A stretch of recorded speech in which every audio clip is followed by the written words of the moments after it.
Hi ஒருவன். இந்த வீடியோவில் நம்ம என்ன பார்க்க போகிறோம் அப்படின்னா, நேற்று பார்த்த வீடியோவில் நிறைய கன்ஃபியூஷன்ஸ். ஒரு பிளான் கொடுத்தா அது என்ன பிளான்னு புரியாமல் நிறைய பேர் கன்ஃபியூஷன்ஸில் இருந்தீங்க. ஒரு பிரச்சனையும் இல்லை. நான் அந்த பிளானில் வந்து பார்த்திங்கன்னா 12th ஸ்டாண்டர்ட் கொடுத்த பிளானில் இது அதாவது வந்து பார்த்திங்கன்னா சாப்டர் வாரியாக கொடுத்துருந்தேன். நீங்கள் சாப்டர் வாரியாக போகிறதும் உங்கள் இஷ்டம் தான். 5 மார்க்கு 2 மார்க் 3 மார்க் அப்படி போகிறதும் உங்கள் இஷ்டம் தான். எப்படி வேணாலும் போய்க்கலாம், கன்ஃபியூஸ் ஆக வேண்டாம். அந்த ஒர்க் அவுட் பண்ணுறோம், ஒர்க் அவுட் பண்ணுங்கள். இல்லை நீங்களே ஓன் ஷெடியூல் போட்டு படிங்க. சரி, இப்போ ரியாலிட்டி வரும். என்னென்னா பிப்ரவரி மந்த்து மட்டும்தான் இருக்குது. ஏன்னா ஜனவரி முடிய போகுதில்ல. இன்னும் நாளைக்கு ஒரு கவர்மெண்ட் ஹாலிடே. ஸோ மொத்தமாக வந்து பார்த்திங்கன்னா உங்களுக்கு இன்னும் 5 நாள் தான் ஜனவரிக்கு இருக்குது. இந்த ஜனவரி முடிஞ்ச உடனே நமக்கு ப்ராக்டிக்கல் வந்துடும், பப்ளிக் ப்ராக்டிக்கல் வந்துடும். மொத்தமாக பிப்ரவரி 28 நாள் இருக்குது. படிக்கிறதுக்கு 28 நாள் இருக்குது. நான் வந்து நல்லா படிக்க போகிறேன் அப்படின்னு சொல்லிட்டு இருக்கிறவங்களுக்கு தான் இந்த வீடியோ. ரெண்டாவது, 28 நாள் இருக்குது, நான் கொஞ்சம் படித்து வச்சுருக்கேன், அந்த பிப்ரவரியில் நான் வந்து படித்து தீர்த்துருவேன் அப்படிங்கிறவங்களுக்கும் தான் இது பொருந்தும். எனிவே, நான் உங்களுக்கு சொல்ல வர்றது என்னென்னா, 28 நாள்லாம் கிடையாது. பிப்ரவரிக்கு இருக்கிறது 28 நாள். ஃபஸ்ட்டு அது ஒரு க்ரைட்டீரியா. ரெண்டாவது வந்து பார்த்திங்கன்னா, இந்த 28 நாளில் ஒரு வருஷமாக படித்து நம்மளால் மார்க் எடுக்க முடியாததை நம்ம பப்ளிக் எக்ஸாமில் மட்டும் 12வது 550 எடுத்துட முடியுமா, 10th 450க்கு மேலே எடுத்துட முடியுமா? இந்த கேள்விக்குறி எல்லாத்துக்குமே இருக்குது. நான் ஏன் சொல்கிறேன் அப்படின்னா, ப்ரிப்ரேஷனுங்கிறது அவனுக்கு தெரியும் எவ்வளோ ப்ரிப்ரேஷன் பண்ணி வச்சுருக்கீங்க அப்படின்னு. ஒருவேளை ப்ரிப்பேரே பண்ணலை, இனிமேல் தான் நான் ப்ரிப்பேர் பண்ண போகிறேன் அப்படின்னா பிப்ரவரி மாதம் என்ன டைம் இருக்குது அப்படிங்கிறது சொல்லிடுறேன். ஸோ இந்த ரியாலிட்டியை புரிஞ்சுக்கிட்டு அட்ஜஸ்ட் பண்ணி படிக்கிற வழியை பாருங்கள். இன்னுமே ஏமாற்றி தெரிஞ்சிங்கன்னா பெரிய மார்க் வராது. ஸோ பிப்ரவரி 1லேருந்து 6 வரைக்கும் வந்து பார்த்திங்கன்னா 6 நாள் தான் டைம் இருக்குது. அது என்ன 6 முடி கணக்கு போட்டிருக்கான்னு பார்க்குறீங்களா? நடுவு கேப்பு 7ஆம் தேதி கணக்கு போட முடியாது. மாடல் ப்ராக்டிக்கல்னு சொல்லிவிட்டு அந்த 5ஆம் தேதிக்கு மேலே கொல்ல போகிறாங்க. ஏன்னா நமக்கு 9ஆம் தேதிக்கு மேலே ப்ராக்டிக்கல் வைக்கணும்னு சொல்லியிருக்கிறாங்க, பப்ளிக் ப்ராக்டிக்கல் 12வதுக்கு. அப்போ +2 பசங்க ப்ராக்டிக்கல் போயிடுவீங்க. அப்போது அந்த 5ஆம் தேதிக்கு மேலேயே மாடல் ப்ராக்டிக்கல்னு சொல்லி ஸ்கூலுக்கு கூப்பிடுவாங்க, வேணும்னா பாருங்கள். ஸோ அப்போ அந்த மாடல் ப்ராக்டிக்கல் அப்படிங்கிறது வந்து பார்த்திங்கன்னா உங்களுக்கு வந்து அதுக்கு ஒரு 2-3 நாள் வச்சு கொள்வாங்க, இல்லை ஒரே நாள் வச்சு கொள்ளலாம், தெரியல. ஆனால் 9ஆம் தேதிக்கு மேலே நீங்கள் போயிடுவீங்கனால 1 to 6ன்னு ஒரு அப்ராக்சிமேட்டாக சொல்கிறேன், ஒரு 6 நாள் வச்சுக்கோ. 8ஆம் தேதியிலேருந்து 13ஆம் தேதி விட நீங்கள் பிஸி தான். ஏன்னா ப்ராக்டிக்கல்னு சொல்லும்போது முன்னாடி நாள் ப்ராக்டிக்கலுக்கு தான் படிப்பேன். அப்படிங்கும்போது 13ஆம் தேதி முடி ப்ராக்டிக்கலுக்கு பிஸி ஆகிடுறேன். அடுத்தது பிப்ரவரி 14லேருந்து பிப்ரவரி 28 முடி டைம் இருக்குது. அங்கே தான் உனக்கு டைமே இருக்குது, வேறு டைமே கிடையாது. 14 நாள் கேப் இருக்குது. ஸோ மொத்தமாக பிப்ரவரியில் 20 நாள் நம்ம கைக்குள்ளே இருக்குதுன்னு நினச்சிட்டு இருக்கோம். ஆனால் ரிவிஷன் 2ன்னு ஒன்று போயிட்டுருக்குது. சில பேர்த்துக்கு மாடல் எக்ஸாம்னு ஒன்று வைப்பாங்க. இதெல்லாம் மைனஸ் பண்ணி பார்த்திங்கன்னா சொல்கிறதுக்கு பயமாக தான் இருக்குது. வெறும் 15 நாளோ 12 நாளோ தான் இருக்கும். 10th ஸ்டாண்டர்டுக்கு மார்ச்சில் 10 நாள் இருக்குது, நான் படிச்சுக்கலாம் அப்படின்னு நினச்சிட்ருக்கேன். நீ மார்ச் 6ஆம் தேதி முடி தான் நீ வந்து என்ன வேணாலும் பண்ண முடியும். 6ஆம் தேதிக்கு மேலே தமிழ் தான் ப்ரிப்பரேஷன் பண்ணணும் 11ஆம் தேதி எக்ஸாமுக்கு. அப்போ அந்த மார்ச் 1லேருந்து 6 முடி பெருசாக ஒன்றும் படிக்க முடியாது. ரிவிஷன் வேணால் பண்ணலாம். பெருசாக நம்ம புதுசாக எதுவும் படித்து பெருசாக ஏதாவது பண்ணலாம் பார்த்தோன்னா முடியாது.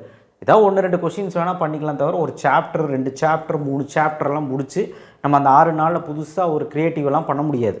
ஸோ 15 to 12 days தான் கிடைக்குதுன்னா நம்ம எப்படி சார் பிப்ரவரி மாதம் படித்து நம்ம நல்ல மார்க் எடுக்கிறது? இன்னும் இந்த கண்டிஷனில் இருக்கிறவங்க எத்தனை பேர் இருக்கீங்கன்னு கமெண்ட் பாக்ஸில் போடுங்க. நான் இனிமேல் தான் படிக்க போகிறேன், பிப்ரவரி மாதம் தான் எனக்கு ஒரு ஆர்வம் வரப்போகுது, ஜனவரி மாதம் இந்த 5 நாள் படித்து எப்படியாவது படிப்பேன், பிப்ரவரி மாதம் ஃபுல்லாக டைம் வேஸ்ட் பண்ணாமல் படிப்பேங்கிறவன் இனிமேலாவது படிங்க. அப்படி படிக்கணும்னு இருக்கிறவங்க கமெண்ட் பாக்ஸில் போடுங்க. ஏன்னா டைம் எந்த அளவுக்கு லோவாக இருக்குதுன்னு நான் சொல்லிட்டேன்.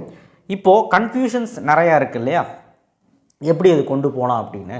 +2 பசங்களுக்கு நேற்று ஒரு வீடியோ போட்டிருந்தேன். என்ன அப்படின்னா, இந்த மாதிரி வந்து இந்த டேஸில் வந்து மேக்ஸு ஃபிசிக்ஸ் கெமிஸ்ட்ரி படிங்க, இவ்வளோ சாப்டர் முடிங்க அப்படின்னு சொல்லி நான் போட்டிருந்தேன். அது பொருந்ததோ இல்லையோ, உனக்கு இருக்க டைம் இப்போ எவ்வளோன்னு பாரு. ஜனவரியில் 5 நாள், பிப்ரவரியில் 20 நாள், மொத்தம் 25 நாள் அப்படிங்கிறது பாரு. இப்போ ஜனவரியில் இந்த 5 நாள் நீ என்ன பண்ணணும்? வேறு லெவலில் படிக்கணும், வேறு லெவலில். இப்போ நாளைக்கே லீவு, நாளைக்கே உட்காந்து நீ வந்து 10 மணி நேரம் படிக்கணும், 10 hours. சார் தலை வலிக்குது சார், 10 hours படிக்க முடியாது, பிரேக் எடுத்து படி. 1 hour 10 மணி நேரம் கண்டினியூஸாக படிக்க சொல்கிறது. ஸோ 10 hours படிக்கணும், நம்ம வயிற்றில் உழைக்கணும், நியாயமாக இருக்கணும். அப்போ தான் நம்மளுக்கு அந்த அவுட்புட் கிடைக்கும். ஸோ இந்த 5 நாள் வேறு லெவலில் நீங்கள் வந்து 8 மணி நேரம் படிக்கணும். ஸ்கூல் இருந்தால் 6லேருந்து 5 மணி நேரம் படிக்கணும். ஸ்கூல் இல்லை அப்படின்னா 8லேருந்து 10 மணி நேரம் படிக்கணும். இது நான் வந்து எல்லா வீடியோலையும் சொல்கிறது தான். 10th இருந்தாலும் சரி 12th இருந்தாலும் சரி 2 பேர்த்துக்குமே இது பொருந்தும். மேபி இதை நீங்கள் பண்ணிட்டீங்கன்னா 5 நாளில் ஏதாவது கிடைக்கும். மேக்ஸாக இருக்கட்டும், சயின்ஸாக இருக்கட்டும், ஃபிசிக்ஸாக இருக்கட்டும், கெமிஸ்ட்ரியாக இருக்கட்டும், இல்லை 10th ஸ்டாண்டர்ட் சோஷியலாக இருக்கட்டும், மேக்ஸாக இருக்கட்டும், எதாக இருக்கட்டும். ஸோ இனிமேல் நீ வந்து எந்த சப்ஜெக்டில் வீக்காக இருக்கன்னு பாரு, அந்த சப்ஜெக்டில் உட்காந்து ஷைன் பண்ண பாரு, அந்த சப்ஜெக்டை ரொம்ப ஃபோக்கஸ் பண்ணு. எந்த சப்ஜெக்ட் சுத்தமாக படிக்கணும்னு பாரு. மெயினாக மேக்ஸ், ஃபிசிக்ஸ், கெமிஸ்ட்ரி. கம்ப்யூட்டரு நீ வந்து கவலையப்படாத. ஒரு வேளை சுத்தமாக படிக்கலாம், இப்போ ஒரு 5 லெசன் படிக்க ட்ரை பண்ணு. அதுக்கப்புறம் February 20க்கு மேலே ஏதாவது ஒரு 2-3 நாள் உட்காந்து படித்தா போதும். மீதி எல்லாமே வந்து இப்போ மேக்ஸ், ஃபிசிக்ஸ், கெமிஸ்ட்ரியில் எது லேக் அடிக்குதுன்னு பாரு. அதுக்கு ரொம்ப ப்ரையாரிட்டி கொடு. டெய்லி அதுக்கு ஒரு 3 ஹவர்ஸ் ஒதுக்கு மேக்ஸ்க்கெல்லாம். ஸோ 3 ஹவர்ஸே பத்தாதுப்பா. மேக்ஸுக்கெல்லாம் வந்து பார்த்திங்கன்னா உங்களுக்கு லீவாக இருக்க பட்சத்தில் ஒரு ஹாஃப் டே மேக்ஸாக இருக்கணும். ஹாஃப் டே மேக்ஸாக இருந்தீங்கன்னா தான் நிறைய போட முடியும், நிறைய கற்றுக்க முடியும். இந்த சூழ்நிலையில் நிறைய வீடியோக்கள் நான் பின்னாடி உங்களுக்கு இது பண்ணி வச்சுருக்கேன், பிளான் பண்ணி வச்சுருக்கேன். எப்படி வந்து இந்த மேக்ஸில் வந்து ஒரு 30 நாளில் படித்து நம்ம ஒரு நல்ல மார்க் எடுக்க முடியும், ஃபிசிக்ஸில் எப்படி நல்ல மார்க் எடுக்கும், கெமிஸ்ட்ரி எப்படி நல்ல மார்க் எடுக்க முடியும் நான் சொல்ல போகிறேன். அதனால் பயப்படாதீங்க. ஸோ இம்பார்ட்டன்ட் கொஸ்டின் நான் போட்டிருக்கேன். கெமிஸ்ட்ரிக்கு தான் போடுறேன், பயாலஜிக்கும் போடுறேன். இந்த 10th ஸ்டாண்டர்டுக்கு எக்ஸ்ட்ரா ஒரு 6 நாள் இருக்குது. நான் சொன்ன மாதிரி மார்ச் 1லேருந்து 6 முடி டைம் இருக்குது. ஸோ அதனால் 10th ஸ்டாண்டர்டு பயப்படணுமா அப்படின்னு கேட்டிங்கன்னா 30 நாள் டைம் இருக்குது 10th. சாலிடாக இந்த 30 நாள் உழைச்சா கூட 450 கன்ஃபார்மாக எடுக்க முடியும். 10th எந்த மாற்ற கருத்து கிடையாது. நீ 450 மனசு வச்சு படித்தா மட்டும்தான் எடுக்க முடியும், தவிர நீ வந்து உன்னோட கான்ஃபிடென்ஸும் இல்லை ஒன்றும் இல்லைனா படிக்க முடியாது. ஸோ 10th ஸ்டாண்டர்டுக்கு ஃபஸ்ட்டு சொல்லிடுறேன். நேற்று சொல்லாதனால 10th ஸ்டாண்டர்ட் சொல்லிடுறேன். 10th ஸ்டாண்டர்டுக்கு வந்து மேக்ஸில் என்ன சாப்டர் முடிக்க முடியலன்னு பாரு. 4ஆக பிரிச்சுக்கோ. ஃபஸ்ட்டு 4 சாப்டர், செகண்ட் 4 சாப்டராக பிரிச்சுக்கோ மேக்ஸில். ஸோ ஃபஸ்ட்டு 4 சாப்டரில் என்னெல்லாம் முடிக்கணும், 2 மார்க்கும் 5 மார்க்கும் என்ன முடிக்கணும்னு பாரு. 4வது சாப்டரில் மட்டும் அவ்வளோ கான்சன்ட்ரேட் பண்ண வேண்டாம், தியரம்ஸ் மட்டும் போதும். அடுத்த 5லேருந்து 8 வரைக்கும் உனக்கு என்னெல்லாம் படிக்கணும்னு பாரு, என்ன சாப்டர்ஸ்லாம். இது எல்லாமே வந்து பார்த்தீங்கன்னா டெய்லி ஒரு 3 ஹார்ஸ் மேக்ஸ் படிக்கிற மாதிரி பாரு. அப்படி டெய்லியுமே படித்து வீக்கெண்டில் ஒரு தமிழோ இங்கிலீஷோ பாரு, சாட்டர்டே சண்டே. ஸோ இப்படி கொண்டு போய் February 15க்குள்ளேயோ 20க்குள்ளேயோ மேக்ஸ் முடிக்கிற வழியோ பாரு. பேரலாக நீ வேறு சப்ஜெக்ட்டும் படிக்கணும். இப்போ ஒரு நாள் மேக்ஸ் படிச்சின்னா அதே நாள் வந்து சாயங்காலம் இப்போ சயின்ஸோ சோஷியலோ படிக்கணும். ஸ்கூல் இருக்க பட்சத்தில் நம்ம சாயங்காலம் மேக்ஸ் படித்தோம்னா காலையில் சயின்ஸ் படிப்போம், அந்த மாதிரி படிங்க. அப்போ சயின்ஸுங்கிற பட்சத்தில் நீங்கள் வந்து பார்த்திங்கன்னா ஃபிசிக்ஸ், கெமிஸ்ட்ரி நான் முதல்ல சொல்லிட்டு இதெல்லாம் ஃபிசிக்ஸ், கெமிஸ்ட்ரி முடிக்கிற வழியை பாருங்கள் ஃபஸ்ட்டு. அப்புறம் பயாலஜி லாஸ்ட்டு 10 days February 20க்குள்ளே நீங்கள் இதெல்லாம் முடிச்சிருங்க. சோஷியலுமே அப்படி தான். February 26 முடி டைம் எடுத்துக்கோங்க. ஏன்னா சோஷியலுக்கு நிறையா இருக்கிறனால February 26, 27 முடியுமே டைம் எடுத்துக்கோங்க. அதை முடிஞ்சளவுக்கு 25 முடி டைம் எடுங்க. ஏன்னா தமிழ் இங்கிலீஷ் படிக்கணும். ஸோ அதனால் சோஷியலுக்கு map, timeline, distinguish curation இதெல்லாம் படிச்சுட்டு அதுக்கப்புறம் கொஸ்டின் ஆன்சர்ஸ் படிக்கிற பாருங்கள் 5 மார்க்ஸ் எல்லாம். ஸோ இந்த மாதிரி கேட்டகரியாக பிரிச்சுக்கோங்க. தவிர நான் உங்களுக்கு வந்து இந்த சாப்டர் முடியும் அந்த சாப்டர் முடியல, உங்களுக்கு வந்து ஈஸியாக நான் அன்றைக்கே சொல்லிட்டேன், இதே ஃபாலோ பண்ணுங்கள். ஸோ 12th ஸ்டாண்டர்டை பொறுத்த வரைக்கும் நீ வந்து எதில் வீக்காக இருக்குன்னு பாரு. ரொம்ப வீக்காக இருக்கிற சப்ஜெக்டை ரொம்ப அட்டென்ஷன் கொடுத்து நிறைய நேரம் படிக்கிற வழியை பாரு. அதில் எப்படி பாஸ் பண்ண முடியலையோ பாஸ் பண்ணுறது எப்படின்னு பாரு. எப்படி நல்ல மார்க் எடுக்க முடியும், நல்ல மார்க் எடுக்கிறது ஒரு 70+ எடுக்கிறது எப்படின்னு பாரு. ஒரு சென்டம் எடுக்கிற பையன் எப்படி சென்டம் எடுக்கலாம், என்ன வழியில் சென்டம் எடுக்கலாம், எந்த மாதிரி ரெஃபர் பண்ணலாம். ஒரு பிடிஏ கொஷின் பார்க்கலாம், ப்ரீவியஸ் இயர் கொஷின் பார்க்கலாம், கம்புக்கு பார்க்கலாம். இல்லை வந்து நம்ம வந்து ஒரு புக்ஸில் வந்து எல்லா ஃபார்முலாஸும் மனப்பாடம் பண்ணணும், எல்லா நோட்ஸும் பண்ணணும், எல்லா தியரம்ஸும் மனப்பாடம். இந்த மாதிரி நிறைய வேலைகள் இருக்குது. ஸோ அதனால் நம்ம சும்மா உட்காண்ட்ருந்தோம்னா சத்தியமாக சொல்கிறேன் பெரிய லெவலில் மார்க் க்ரியேட் பண்ண முடியாது. ஏன்னா இங்கே காம்படிஷனான உலகம். நான் இப்போது சொல்லிட்டேன், காம்படிஷனான உலகம். பின்னாடி நிறைய பேர் ஓடிட்டு வந்துட்டுருக்கிறான். இப்படிங்கிறக்குள்ளே பப்ளிக் எக்ஸாம் முடியறக்குள்ளே ரிசல்ட் வந்ததுக்கப்புறம் பார்த்தீங்கன்னா முன்னாடி அவன் ஓடி இருப்பான். கிட்டத்தட்ட வந்து பார்த்திங்கன்னா ஒருத்தர் 2 பேர் கிடையாது, ஆயிரக்கணக்கான பேர் ஓடுவான். ஸோ அதனால் உன்னால் ஜெயிக்க முடியாமல் போயிடும். நான் இது வந்து டிமோட்டிவேட் பண்ணுறதுக்கோ பயப்படுத்துறதுக்கோ சொல்லலை. நீ இப்போயாவது கண்ணு முடிச்சுக்கணுங்கிற. இப்போ இருந்து ஸ்டார்ட் பண்ணால் நியாயப்படி சொல்ல போனால் 12க்கு 550 எடுக்க முடியுமான்னு கேட்டால் ஆல்ரெடி கொஞ்சம் படித்து வச்சுருந்தீங்கன்னா எடுக்கலாம். ஆல்ரெடி ஏதாவது கொஞ்சம் ஒரு கெமிஸ்ட்ரினா ஒரு 8 லெசன் 10 லெசன் படிச்சுக்கிறேன். ஃபிசிக்ஸில் வந்து நான் கொஞ்சம் நல்லா படிச்சிருக்கிறேன், 7 லெசன்லாம் படிச்சிருக்கேன், கொஞ்சம் ரிவிஷன் பண்ணணும். மேக்ஸில் வந்து ஒரு 6-7 சாப்டர் ஒழுக்கமாக தெரியும், 5 மார்க்ஸ்லாம் தெரியும், 2 மார்க் 3 மார்க்கில் அங்கங்கே சில சாப்டர்ஸ் தெரியும். இந்த மாதிரினா படிச்சுக்கலாம். ஆனால் சுத்தமான எதுவுமே படிக்கல, இப்போ தான் ஸ்டார்ட் பண்ண போகிறோன்னா இந்த இவ்வளோ பெரிய மார்க் நம்ம டார்கெட் பண்ண முடியாது. நம்ம வேணால் 400 450க்குள்ளே எடுக்கலாம். ஸோ இப்போவும் சொல்கிறேன், மிகப்பெரிய மார்க்கு நமக்கு தமிழ், இங்கிலீஷு, கம்ப்யூட்டரில் தான் வரும்.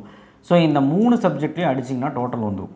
ஸோ கம்ப்யூட்டரை பொறுத்த வரைக்கும் 90 மார்க் எடுத்தால் தான் உங்களுக்கு டோட்டல் நல்லா வரும். இங்கிலீஷை பொறுத்த வரைக்கும் கிராமட்டிக்கல் மிஸ்டேக் இருந்தாலும் அந்த இதுக்கெல்லாம் மார்க் பண்ணி 85+ஆக இருக்கணும். தமிழும் அப்படி தான், உங்களுக்கு எழுத்துப்பிழை இருந்தாலும் இந்த மார்க்குக்குள்ளே நீங்கள் இந்த மார்க்கு கீழே போயிடக்கூடாது. ஏன்னா நீங்கள் உங்கள் ஸ்கோர் பயங்கரமாக இருக்கணும். அட்லீஸ்ட் ஒரு 500லேருந்து 530 இருக்கணும். ஸோ அடுத்து மேக்ஸில் வந்து பார்த்திங்கன்னா கட் ஆஃப் மார்க்னால 95+ எடுக்க ட்ரை பண்ணுங்கள். கெமிஸ்ட்ரியில் வந்து பார்த்திங்கன்னா உங்களுக்கு ஈஸியாக 70க்கு 50 எடுக்கலாம். ஒன்றுமே கிடையாது, ஜுஜுப்பியாக இருக்கும், எழுதுறதுக்கு ஈஸியாக இருக்கும். அப்போது 70க்கு 50 எடுத்தாலே 80. நீ வந்து எப்படியாவது அடித்து பிடிச்சி ஒரு 90 எடுத்தீங்கன்னா போதும். ஃபிசிக்ஸ்லேயும் 90 எடு. உன் டோட்டல் இப்போ கணக்கு போடு. கன்ஃபார்மாக சொல்கிறேன், நல்ல பெரிய ஒரு டோட்டலாக தான் இருக்கும். ஸோ இதுக்கு மேலே மார்க் எடுக்கிறவங்க அது அவங்க திறமை. அது வந்து நல்லா ஷெடியூல் போட்டு அந்த பையன் படிச்சிருப்பான், நல்லா ஹார்ட் ஒர்க் பண்ணியிருப்பான். இந்த மார்க் எடுக்க முடியுமா? ஒவ்வொரு சப்ஜெக்ட்டும் இனிமேலும் படிக்க முடியுமா? அதாவது பயாலஜியில் வந்து நீ 90+ எடுக்கலாம். பயாலஜி இதுவரை கஷ்டமாக கேட்டதே கிடையாது. பயாலஜிலையுமே நேக் இருக்குது. ஸோ கன்ஃபார்மாக இதுக்கு மேலே நம்மளால் மார்க் எடுக்க முடியுமா அப்படின்னு கேட்டிங்கன்னா முடியும். ஆனால் படிச்சுட்ருக்கவனால முடியும். இப்போ தான் ஸ்டார்ட் பண்ண போகிறேன், ஆனால் நான் ஆல்ரெடி கொஞ்சம் படித்து வச்சுருக்கேன்னா அவனாலையும் முடியும். ஸோ தயவு செய்து ஃபிசிக்ஸ் கெமிஸ்ட்ரியை போட்டு உழப்பிட்டு இருக்காத. டெய்லியுமே மேக்ஸை நீ பார்க்கணும். மேக்ஸ் 90க்கு 25 வந்தாலே 35 தான் இன்டர்னலோட சேர்த்தி. ஆனால் ஃபிசிக்ஸ் கெமிஸ்ட்ரி அப்படி கிடையாது. 40 மார்க் எடுத்தாலே இன்டர்னல் ப்ராக்டிக்கல்லாம் சேர்த்து 30 மார்க் போட்டால் 70 மார்க் வந்துடும். எப்படியாவது அதில் மார்க் எடுத்துடலாம். ஆனாலும் ஃபிசிக்ஸ் கெமிஸ்ட்ரி அசால்ட்டாக விட வேண்டாம். மேக்ஸை மட்டும் கொஞ்சம் அட்டென்ஷன் கொடுத்து டெய்லியுமே ஒரு 3 ஹார்ஸ் போடுற மாதிரி பாரு. லீவாக இருந்தால் ஹாஃப் டே ஒரு 9 o'clock 8 o'clock ஸ்டார்ட் பண்ணால் 2 மணி முடி மேக்ஸ் போடுற பாரு. சாயங்காலம் ஃபுல்லாக ஃபிசிக்ஸு, ஆல்டர்னேட்டிவ் டேஸில் கெமிஸ்ட்ரி, அடுத்த நாள் கெமிஸ்ட்ரி, அந்த மாதிரி பாரு. இது மாதிரி ப்ரீ பிளான்டாக கரெக்டாக இருந்தால் தான் முடியும். நான் இப்போ வந்து பெருசாக உங்களுக்கு இந்த படி அதை படின்னு பிளான்லாம் சொல்ல போகிறதில்ல. எக்ஸாக்டாக ரியலாக எவ்வளோ நாள் இருக்குது, ஃபெப்ரவரியில் முடியுமா, ஃபெப்ரவரி மாதம் படிக்க முடியுமானா ரிவிஷன் எக்ஸாம்லாம் சேர்த்து ப்ராக்டிக்கல் எக்ஸாம் சேர்த்து தொந்தரவு தான். சத்தியமாக சொல்கிறேன், பெரிய லெவலில் நம்மளால் கான்சன்ட்ரேட் பண்ண முடியாது. இருக்கிறத காப்பாற்றிக்க ட்ரை பண்ணோம். இந்த ஜனவரியில் 5 நாளையும் எடுத்துக்கோ, பிப்ரவரியில் மிச்சம் மீதி இருக்க நாளையும் எடுத்துக்கோ. ரெண்டையும் சேர்த்து வெறித்தனமாக படி. கன்ஃபார்மாக உன்னால் ஜெயிக்க முடியும் நான் நம்புகிறேன். கடைசிக்கு 500ஆவது எடுத்து நம்ம தப்பிப்போம். கன்ஃபார்மாக எல்லாருமே எல்லாம் நல்ல மார்க் எடுக்கணும் அப்படிங்கிறது நான் அந்த இறைவனை வேண்டிக்கிறேன். நீங்களுமே படிங்க. நான் இம்பார்ட்டன்ட் கொஸ்டின் போடுறதுக்கு முன்னாடி இந்த விஷயங்கள்லாம் பேசிடலாம் அப்படிங்கிறது வந்தேன். ஏன்னா நிறைய பேர் வந்து ரொம்ப சீரியஸஸே இல்லாமல் டைம் ரொம்ப இருக்குதுன்னு நினச்சி விளையாண்டுட்டு இருக்கீங்க, ரொம்ப மெத்தனமாக இருக்கீங்க. நான் சொல்கிறது எதுவுமே ஃபாலோ பண்ணலை. படிக்கலைனாலும் பரவாயில்ல, ஒரு பிரின்சிபல்ஸ் நீங்கள் ஃபாலோ பண்ணலை. வெளியே சாப்பிட வேண்டாங்கன்னா வெளியே சாப்பிட்றீங்க, வெளியே சுற்ற வேணும்னா வெளியே சுற்றுறீங்க, ஃபோன் நோண்டணும்னா ஃபோன் நோண்டுறீங்க. ஸோ டிஸ்ட்ராக்ஷன் தான். அந்த பையன் வந்து சீரழிஞ்சு போயிட்டுருக்கான். எதுவுமே படிக்கணும் அவன் அந்த ஆர்வங்கிறது ஒன்றுமே கிடையாது. இது எங்கே போய் பாதிக்கும் அப்படின்னா உங்கள் பேரண்ட்ஸையும் பாதிக்கும், உங்களையும் பாதிக்கும். பெரிய லெவலில் வந்து ஒரு ஃபினான்ஷியல் நமக்கு வந்து க்ரியேட் பண்ண முடியாது. எதனாலனா நம்ம நிறைய சம்பாதிச்சா தான் நம்ம குடும்பம் நல்லாயிருக்கும். இதெல்லாம் வந்து பார்த்திங்கன்னா புரிஞ்சுக்கிட்டு நம்மளுடைய சொசைட்டியில் நம்ம ஒரு நல்ல மார்க் எடுத்து, நம்ம ஒரு நல்ல பேர் எடுத்து, பேரண்ட்ஸ்க்கு ஒரு நல்ல பேர் எடுக்கணும் அப்படிங்கிறது புரிஞ்சு நல்லா படிக்கிற வழியை பாருங்கள். Board exam will be easy. Question paper டஃப்பாக இருக்காது. அதை புரிஞ்சுக்கோங்க. அதை சாதகமாக அமைச்சுக்கிறது உங்கள் கையில் தான் இருக்குது. தேங்க்யூ.